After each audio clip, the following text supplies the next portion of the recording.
ইফতারের সময় আজান দেওয়া হয়, তখন কি আজানের জবাব দেওয়া উত্তম নাকি ইফতার করা উত্তম? খুবই দরকারি একটা প্রশ্ন, খুবই দরকারি একটা প্রশ্ন। কারণ আমরা যারা নিয়মিত মাগরিবের সময় আজানের জবাব অন্য সময় দেই, রমজানে আসলে আমাদেরও বেশিরভাগ লোকের এটা দেওয়ার সুযোগ হয় না। কারণ ইফতার আজানের ওয়াক্ত, সূর্য ডুবছে, আজান হয়েছে, আমরা ইফতার নিয়ে এমন ভাবে ব্যস্ত হয়ে পড়ি, আজানের জবাব দেই না। এখন প্রশ্ন হলো কোনটা আগে করবেন কোনটা পরে করবেন? উত্তর হলো আগে আর পরের দরকার নেই, দুইটাই সমান্তরাল ভাবে করতে পারেন। বিসমিল্লাহ বলে আপনি আল্লাহু আকবার আল্লাহু আকবার, যদি টাইম মতো আজান হয়ে গেল আপনি ইফতার করলেন, ইফতার করে আপনি আল্লাহু আকবার আজানের জবাব দেন, খেতে থাকেন আর ফাঁকে ফাঁকে জবাব দিয়ে দেন। জবাব দেওয়ার সময় আপনি খেতে পারবেন না, একদম চুপচাপ বসে জবাব দিতে পারবেন, কোনো কথা নাই তো। খাওয়ার ফাঁকে ফাঁকে একটু ব্রেক দিয়ে আপনি আজানের জবাব দিয়ে দেন, তাহলে দুইটা একসাথে হয়ে যেতে পারে। আমরা অনেকে এটা করি না, এটা করা উচিত আমাদের। রোজা রেখে রক্ত দেওয়া যাবে কিনা?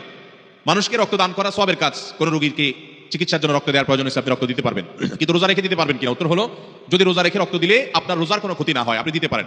রোজার ক্ষতি না হওয়া মানে, অনেকে আছেন যে রক্ত দিলে তিনি নিজে দুর্বল হয়ে, তার শরীরে এমনি রক্ত শূন্য, রক্ত দেওয়ার ফলে দুর্বল হয়ে তার রোজাটাও বরং রাখাটা রিস্ক হয়ে যেতে পারে। এরকম যদি হয় কেউ, তাহলে তার জন্য এটা করা উচিত না, জায়েজ না, যেহেতু তার রোজা হুমকির মধ্যে পড়ে যাবে।